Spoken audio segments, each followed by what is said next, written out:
ইসরাইলের মধ্যে একজন সম্পদশালী ধনী ব্যক্তি ছিল। অনেক সম্পদ, বৃত্তশালী লোক ছিল, অনেক সম্পদ আলা লোক ছিল। তার কোনো পুত্র সন্তান ছিল না, ছিল একজন কন্যা সন্তান আর ছিল একজন ভাতিজা। ভাতিজা চিন্তা করল, আমার চাচা তো অনেক ধন সম্পদ, আমি যদি আমার চাচাতো বোনকে বিয়ে করতে পারি তাহলে চাচার ধন সম্পদ সব আমার হয়ে যাবে। যেই বাবা সেই কাজ, ভাতিজা চাচাকে প্রস্তাব দিল, চাচা, ও চাচা, আমি আপনার মেয়েকে বিবাহ করতে চাই। চাচা বলে, ভাতিজা, ও ভাতিজা, আমি তোমাকে কখনো এই চোখে দেখি নাই, তুমি শুধুমাত্র আমার ভাতিজা, সুতরাং প্রস্তাবখানা তোমার গ্রহণ করতে পারলাম না, তুমি প্রস্তাবখানা ফিরিয়ে নাও। চাচা যখন এই প্রস্তাবখানা ফিরিয়ে দিল, ভাতিজার রেগে রেগে আগুন হয়ে গেল, ভাতিজার মেজাজ খারাপ হয়ে গেল। রাগের মাথায় ভাতিজা চিন্তা করলো, পরিকল্পনা করতে লাগলো, আমি যদি আমার চাচাকে হত্যা করতে পারি তাহলে চাচার যত সম্পদ আছে সব সম্পদ আমার হয়ে যাবে, আর চাচাতো বোনও আমার হয়ে যাবে।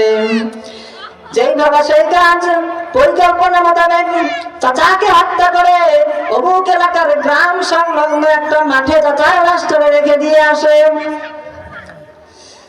পরের দিন ভাতিজা চিৎকার চেঁচামেচি করে এলাকার লোকজনকে জড়ো করে বলতে লাগলো, ও এলাকাবাসী শোনো শোনো, ও এলাকাবাসী, একটি হারানো বিজ্ঞপ্তি, আমার চাচার সন্ধান পাওয়া যাচ্ছে না।